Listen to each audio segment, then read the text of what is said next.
voy a rápidamente, antes de que me censuren nuevamente, voy a hacer este vídeo que está enrabado con los dos anteriores.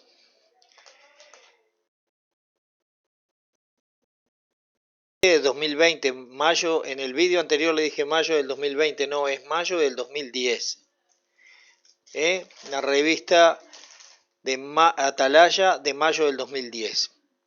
Dice el nombre de Dios, Jehová, para que ustedes vean a las cosas a las que recurren los testigos de Jehová con tal de certificar su nombre, trucho.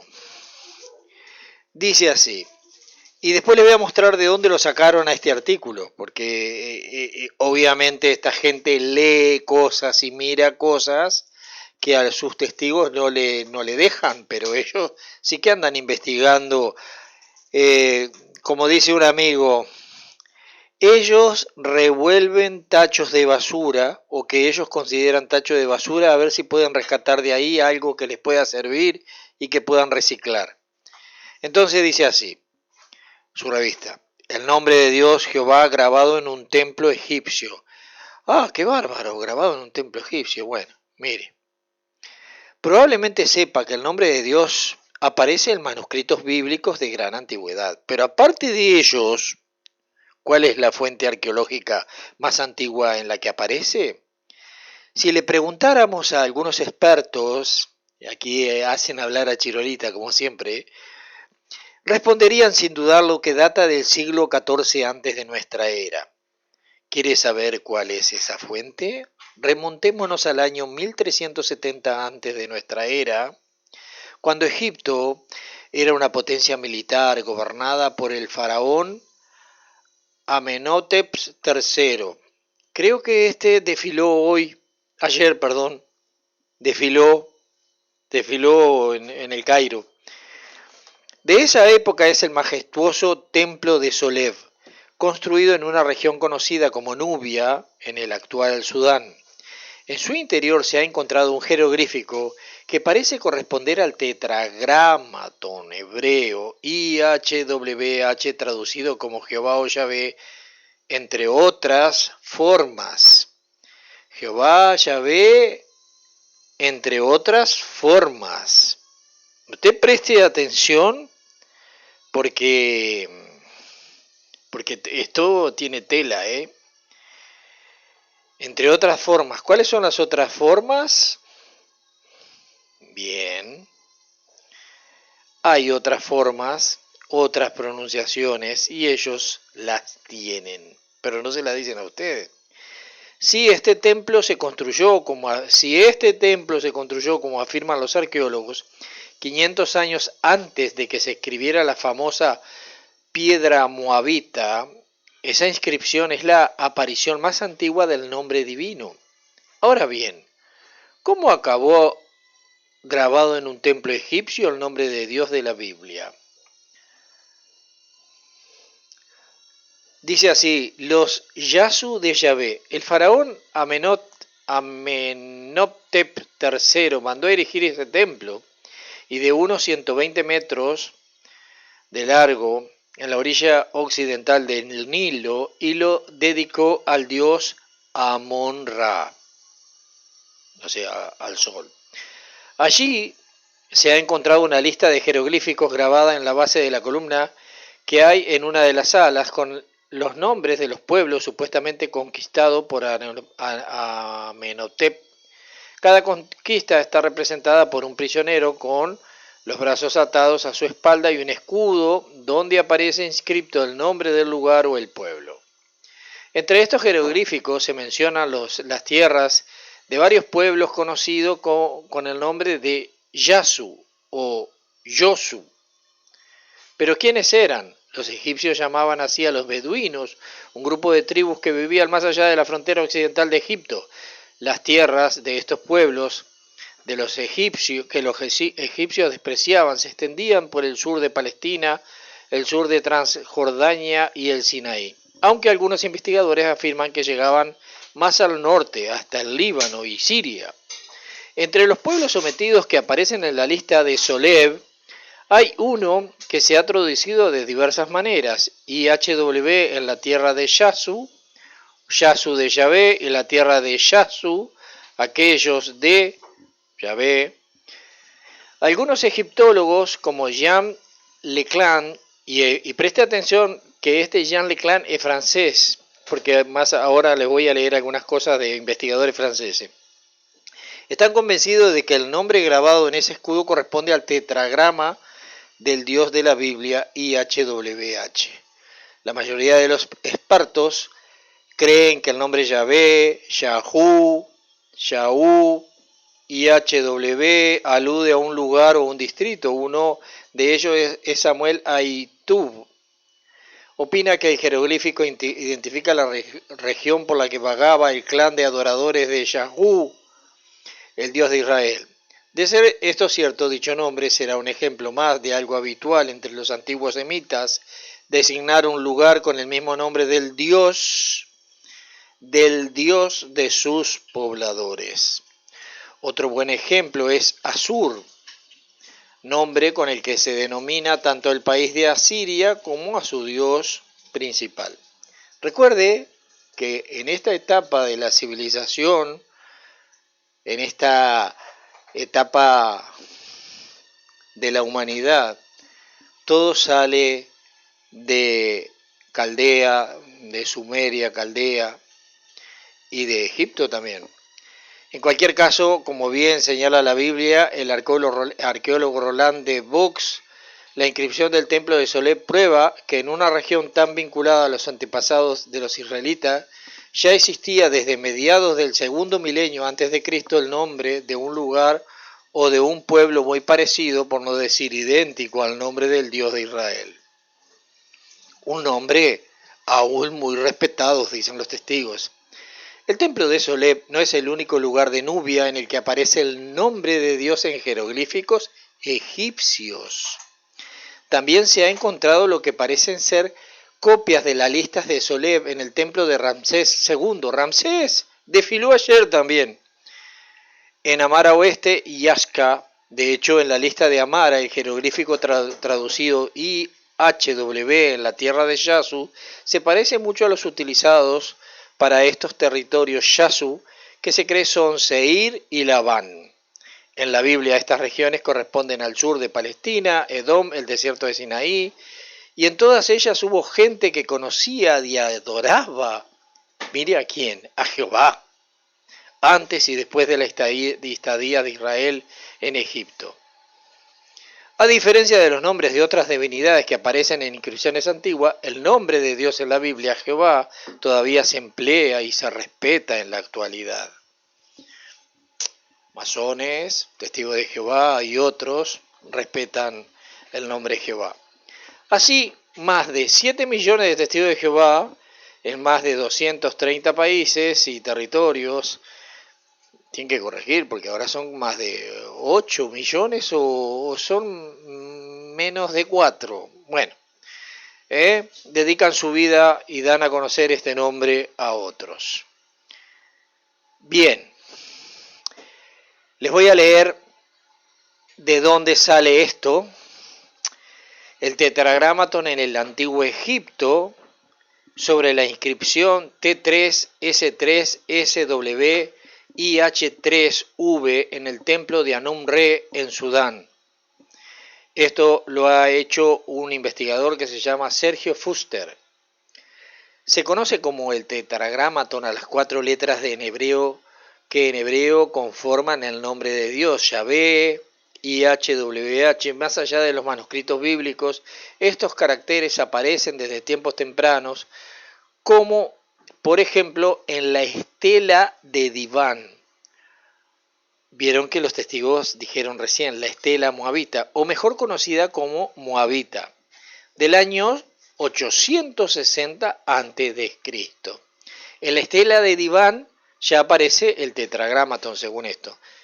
Sin embargo, existe en el territorio del Antiguo Egipto una inscripción de unos 500 años antes que la mencionada estela, que ha desconcertado tanto a egiptólogos como a biblistas.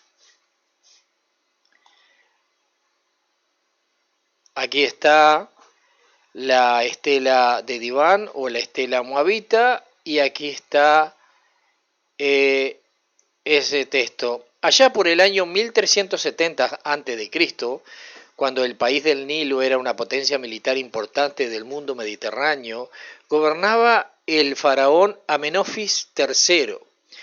Escuche, parece ser que hubieran sacado de Sergio, hubieran sacado todo el artículo para escribir lo que escribieron en la atalaya. Parece que de esta época data el majestuoso templo de Soleb construido en la región Nubia, actual Sudán. En su interior se encuentra una columna, la número 4, de la sala hipóstila o hipóstila, que quedó intacta parcialmente, en cuya base, no sé, ¿quedó intacta o parcialmente? Bueno, en cuya base aparece un jeroglífico con la inscripción T3, S3, SV, IH3W de Yashou Xiuhu. El faraón mandó a erigir el templo en honor al dios Amun-Ra, Amun-Re dice aquí. Allí hay una lista de jeroglíficos en la base de la columna. Todo exactamente como dicen en el artículo de Atalaya, pero ahora escrito por un investigador, ¿verdad? Entonces,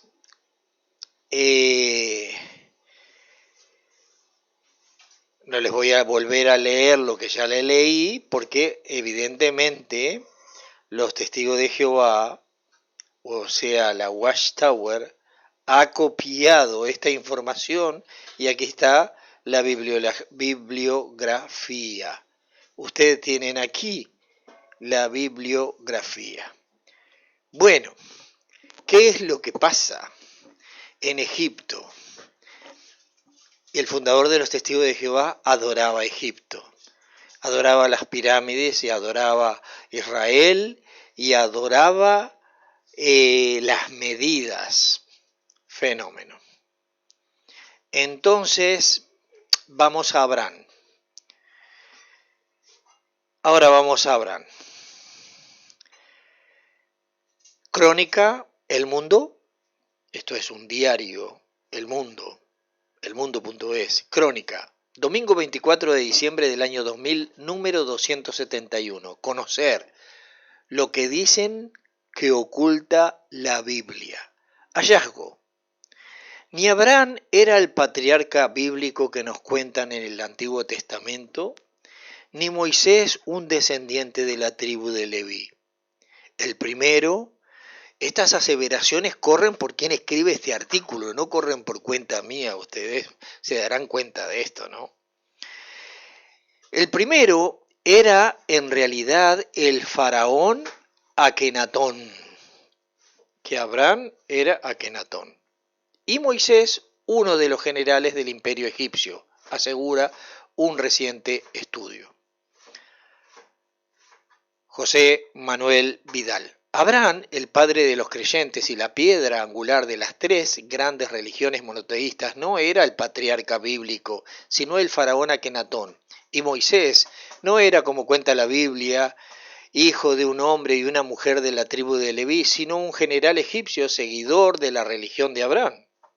Esta es al menos la tesis que sostienen dos investigadores franceses, judíos, para más señas, llamados Roger Mesod y Mesod Sabah, autores de Los secretos del Éxodo. Hace más de 20 años los dos hermanos se plantearon la siguiente pregunta: ¿cómo es posible que Abraham y Moisés en particular, y el pueblo hebreo en general, no dejaran rastro alguno en el antiguo Egipto, pese a ser este el escenario de gran parte del Antiguo Testamento? Y la respuesta la encontraron después de más de 2 décadas de exhaustivos estudios filológicos, lingüísticos y arqueológicos. Lo primero que hicieron los dos hermanos judíos fue comparar los textos de la Biblia hebrea y aramea a partir de la exégesis de Rachi, de 1040 al 1105, autor de un comentario del Antiguo Testamento basado en el Pentateuco hebreo y en la Biblia aramea. Después realizaron excavaciones en Egipto y estudiaron a fondo, se me fue,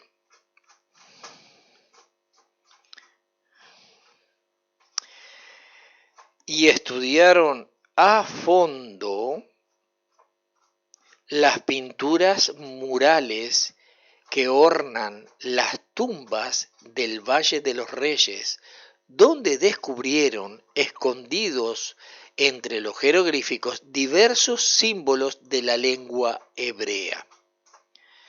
Y poco a poco fueron uniendo los cabos del rompecabezas que les condujo a este excepcional hallazgo, que los judíos son de origen egipcio.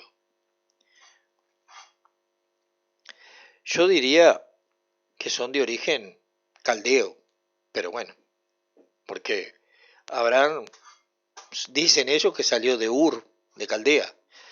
Muy bien, el éxodo. Según Roger y Mesod, el famoso éxodo bíblico fue la expulsión de Egipto de los habitantes monoteístas de Akhet Atón. Esta era la ciudad de Akenatón y de su mujer Nefertiti. Akenatón adoraba a un solo dios y era, por lo tanto, monoteísta. A Akenatón le sucedió Tutankamón y a este el faraón Ay, que reinó en el 1331 al 1326 a.C. Vieron que en lo que le leí antes, el nombre de Jehová supuestamente aparece en el templo de Soleb en el año 1370 o 1360 a.C. A Tutankamón,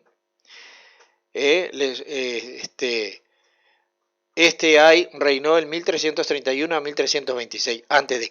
Fue precisamente este último faraón, furibundo politeísta, el que dio la orden de expulsar del país a los habitantes monoteístas de la ciudad de Akhet Atón. Más aún, los egipcios expulsados hacia ¿dónde? Canaán, provincia situada a 10 días de marcha desde el valle del Nilo, no se llamaban hebreos, sino yahudos. Vieron que dice que era Jehová de los Yasu, pero estos se llamaban Yahud, adoradores del faraón, y años después fundaron el reino de Yahuda, Judea. A partir de este descubrimiento, ambos investigadores descifran el libro de Génesis y comprueban que reproduce punto por punto la cosmogonía egipcia.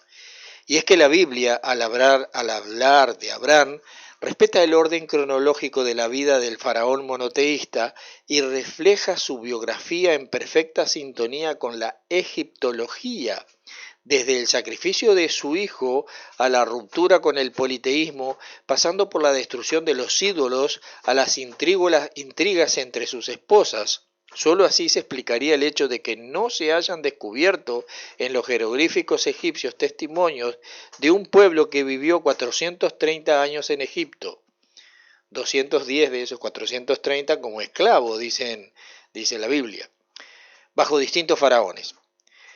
Y solo así se explicaría que los expulsados pudieran instalarse en Canaán, administrada por Egipto durante gran parte de su historia, sin que la autoridad faraónica reaccionara. Y sólo así se explicaría cómo un pueblo tan impregnado por la sabiduría de Egipto pudo desaparecer de la manera más misteriosa sin dejar rastro o huella alguna, ni en las tumbas ni en los templos. ¿Qué tal?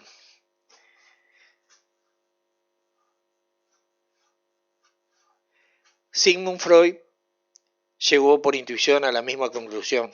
Si Moisés fue egipcio, si transmitió su propia religión a los judíos, fue la de Akenatón, la religión de Atón, y así fue.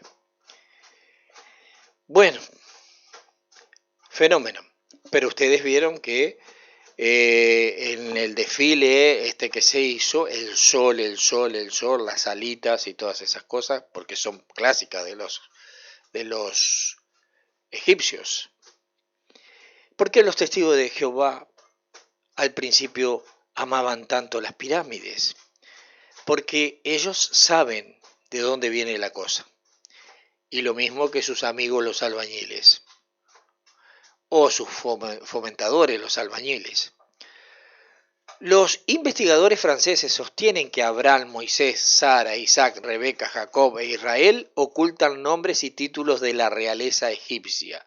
Por ejemplo, Aarón, el hermano de Moisés, era el faraón Hormed. El propio Moisés era en realidad el general egipcio Moshe Ramesú, que después se convertiría en Ramsés I. Y Josué, el servidor de Moisés, es su primogénito. De hecho, ambos comparten los mismos símbolos, la serpiente y el bastón, los cuernos y los rayos, y un mismo destino, servir de acompañantes a los disidentes a través del desierto. Y es que la Biblia, amén de ser del libro sagrado del judaísmo y del cristianismo, es una joya de la literatura en la que se mezcla la historia con la leyenda y el mito con el rito. Son muchos los personajes bíblicos hasta ahora tenidos por históricos que pertenecen al ámbito de los relatos legendarios. Está claro que Adán y Eva, por ejemplo, no existieron, y lo mismo cabe decir de los hijos Caín, Abel, Set. Tampoco es histórico el personaje de Noé y sus hijos. Al reino del mito pertenecen igualmente los relatos sobre Lot, el sobrino de Abraham, o la destrucción de las depravadas ciudades de Sodoma y Gomorra. Como dicen algunos biblistas católicos, los patriarcas son apenas asibles como figuras históricas, o sea, la penumbra casi absoluta cubre toda una época de la existencia de Israel. Bueno, yo quería leerles esto para que ustedes tuvieran una idea. Pero Egipto está relacionado con la Biblia, con los cristianos, con los testigos de Jehová, con los masones y con otras religiones. Egipto ha sido siempre un país vinculado a la Biblia. Numerosas escenas del Antiguo Testamento están asociadas de algún modo y algunas veces a la tierra de los faraones como escenario de esclavitud, enfrentamiento, en otras veces como escenario de hospitalidad y diplomacia. Claro, ¿se acuerdan ustedes que Abraham, el faraón, lo dejó porque le gustó Sara? Sara, estaba enamorado de Sara, y gracias a Sara, que Abraham le dijo que dijera que era su hermana, que no era su esposa. Ay, Abraham mintiendo para salvar el pellejo. Bueno, ustedes ya saben todo eso. Cuando estuvo ahí, cuando estuvieron otra vez los hebreos cautivos, lo de Moisés, las plagas, la lucha entre dioses, etcétera, etcétera. Pero también la hospitalidad de José con sus hermanos y la diplomacia. La Biblia rebosa de referencias a Egipto. Por eso usted puede entender por qué se gastaron tanto dinero ahora, tanto en ese desfile y en esa pandemia. Estas alusiones se dan también en el Nuevo Testamento, aunque en menor medida, así, por ejemplo, Hechos de los Apóstoles y la Epístola a los Hebreos o incluso el Apocalipsis, aparece la palabra Egipto. Pero en el Evangelio de Mateo, donde se relata un hecho que ha llamado la atención a numerosos estudiosos de la Biblia. Mateo capítulo 2, versículo 1 al 22. Habiendo nacido Jesús en Belén de Judea en tiempos del rey Herodes, unos magos de Oriente llegaron a Jerusalén diciendo: ¿Dónde está el rey de los judíos que ha nacido? Y avisados en sueños que no volverán a presentarse a Herodes, tomaron otro camino para volver a su país. Después se marcharon. He aquí que un ángel del Señor, por eso ustedes vieron que en el desfile había ángeles, hay mujeres con alas, pero también en el de San Gotardo había con alas. Escuche, un ángel del Señor se aparece en sueños a José y le dice, levántate, toma al niño y a su madre, huye a Egipto, estate allí hasta que yo te diga, porque Herodes va a buscar al niño para acabar con él. Se levantó pues, tomó al niño y a su madre por la noche y partió para Egipto y permaneció hasta la muerte de Herodes, para que se cumpliera lo que el Señor había dicho por medio del profeta. De Egipto llamé a mi hijo. ¿A cuál? De Egipto llamé a mi hijo. Entonces Herodes, al ver que había sido burlado por los magos, se enfureció terriblemente y envió matar a todos los niños de Belén y de toda su comarca, y de 2 años para abajo, según el tiempo que había precisado por los magos. Entonces se cumplió lo dicho por el profeta Jeremías. Un clamor se ha oído en Ramad, mucho llanto y lamento. Es Raquel que llora a sus hijos y no quiere consolarse, porque ya no existen. Muerto Herodes, ¿vieron? Qué bueno este Dios, ¿no? Salvó a Jesús, pero dejó que murieran cientos y cientos y miles de niños a manos de Herodes. Pero en fin, un clamor se ha oído en Ramá, mucho llanto y lamento. Es Raquel que llora a sus hijos y no quiere consolarse porque no existen. Muerto Herodes, el ángel del Señor se apareció en sueño a José en Egipto y le dijo, levántate, toma al niño y a su madre y vete a la tierra de Israel, pues ya han muerto los que buscaban la vida del niño. Él se levantó, tomó consigo al niño y a su madre y entró en la tierra de Israel. ¿Es histórico este relato? ¿Estuvo Jesús en Egipto?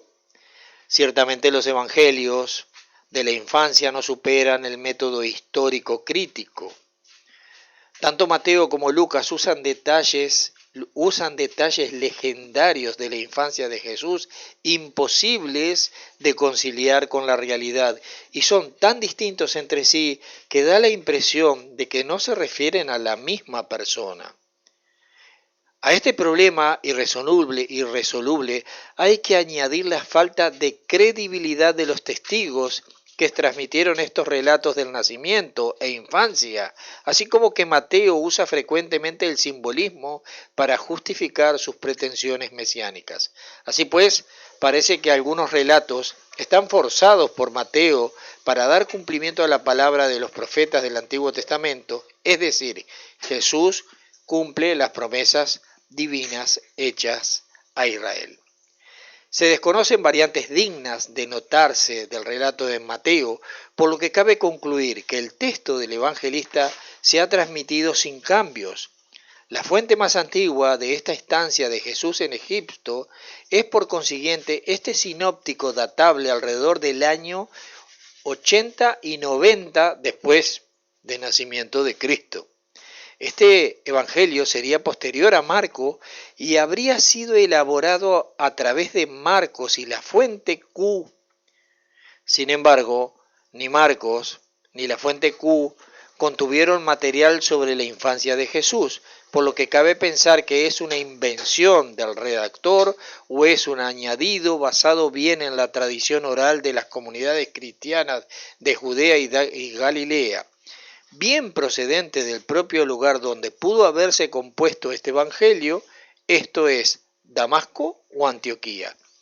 Es difícil que la tradición del viaje a Egipto proceda de alguna comunidad cristiana afincada en el país del Nilo en el siglo I, pues hasta el siglo II parece que no circulaban evangelios por Egipto. La posibilidad de que el viaje a Egipto fuera una invención de Mateo no es desechable. Si observamos que ello forma parte de su pensamiento teológico, Mateo pretende mostrar a Jesús como el nuevo Moisés. el pasaje de la matanza de los inocentes tiene un notable paralelismo con el Éxodo 2. ¿Se acuerdan? El Éxodo 2, la matanza de los primogénitos. Moisés es salvado de la matanza ordenada por el faraón y Jesús es salvado de la matanza ordenada por Herodes. Se trata de un relato ficticio cargado de un componente teológico. Obviamente, si no hubo asesinato de los niños en Belén, no habría necesidad de huir a Egipto, por lo que este exilio de la Sagrada Familia por motivos políticos nunca sucedió. Con la frase "de Egipto llamé a mi hijo", Mateo muestra un cumplimiento de la profecía de Oseas. De Egipto llamé a mis hijos. A mis hijos. Oseas 11:1. En la Septuaginta, el plural mis hijos refiere a los hijos de Israel, pero este significado no le interesa a Mateo y lo sustituyó por hijo. Para Mateo, Jesús debía de ir a Egipto para permitir que Dios llamara a su hijo de regreso a Israel. Además de lo anterior, esta frase de Mateo, los eruditos ven un nuevo paralelismo de Jesús con Moisés cuando este último le dice al faraón: mi hijo primogénito es Israel. Por eso yo te digo, deja salir a mi hijo para que me dé culto, en Éxodo 4, 22 al 23. Otros posibles paralelismos también se han localizado en el relato de José en Egipto, u otras narraciones que rememoran en la vida de Jesús episodios del Antiguo Testamento. Por otra parte, cabe también la posibilidad de que la estancia de Jesús en Egipto no sea una invención del evangelista, sino que traiga un origen en una tradición popular local. No podemos saber si esa tradición oral esconde una realidad histórica, pero la tradición rabínica hizo uso de un Jesús en Egipto para acusarle de brujería. En el siglo II, la acusación de que Jesús había aprendido magia en Egipto fue proclamada por el pagano Celso. En cuanto a Jesús, apremiado por la necesidad, se fue a trabajar de jornalero a Egipto y allí se ejercitó en ciertas habilidades de que blasonaron los egipcios, y vuelto a su patria, hizo alarde de esas mismas habilidades y por ellas se proclamó a sí mismo por Dios. Contra Celso, el capítulo 1, versículo numeral 28. La acusación de magia contra Jesús también aparece en el Talmud y en la Tosefalta. Es tradición que Rabí Eliezer dijo a los sabios, incluso Ben Estada, no trajo a Egipto conjuros tatuados en incisiones sobre su piel. ¿Acaso no aprendió toda su doctrina sobre esta manera? Bueno, estas son cosas. Después dice, Jesús ben Pantera fue perseguido y huyó a Egipto. Aquí se refieren a Jesús. Jesús ben Pantera. Ellos. Huyó a Egipto y practicó la brujería y la seducción y llevaba a Israel por mal camino, en el Sanedrín 107b. Aunque estas posibles referencias a Jesús son tendenciosas y tardías, proceden supuestamente de testimonios de finales del siglo I, principio del siglo II, por lo que podrían ser correlatos a Mateos y esas tradiciones locales insertadas en el Evangelio. Bueno, esto es impresionante, ustedes pueden buscar información sobre esto. Yo no quiero ser abogado ni de los egipcios, ni de las falsas idas y venidas, sino simplemente demostrar por qué hay tanto interés por Egipto y que el nombre de Jehová estaba ya en Egipto mucho antes de que se escribiera la Biblia. ¿Y por qué esa gran devoción que tenía el fundador de los actuales testigos de Jehová, Charles Taze Russell, por Egipto, la pirámide y todo lo demás? Saquen ustedes sus propias conclusiones. La religión ha sido utilizada a través de todos los tiempos para manipular a la humanidad. La religión ha sido utilizada para doblegar martirizar a la humanidad. Pero esta gente que martiriza y doblega a la humanidad son ritualistas y son adoradores de algún tipo de deidad o deidades. Ellos gastan dinero adorando. Lo han estado haciendo durante mucho tiempo. De Ur, de Sumeria, proceden los primeros vestigios de las religiones de estas zonas. Y desde allí a Egipto, y de Egipto a la actualidad. En fin, dijo Serafín, tocaremos hasta que aclare, y estaba bajo el sótano. Pero vamos a seguir investigando y vamos a seguir exponiendo información que nos puede ayudar a determinar que es mejor la espiritualidad, el hablar con Dios, y si Jesús existe, hablar con Jesús, que andar adorando imágenes al sol, las estrellas, la luna, el subterráneo, los perros con cabeza, no, los hombres con cabeza de perro, los hombres con cabeza de águila y algún otro tipo de criatura que seguramente no son de esta realidad, sino son de otras. Le mando un abrazo y nos vemos y nos escuchamos en el próximo.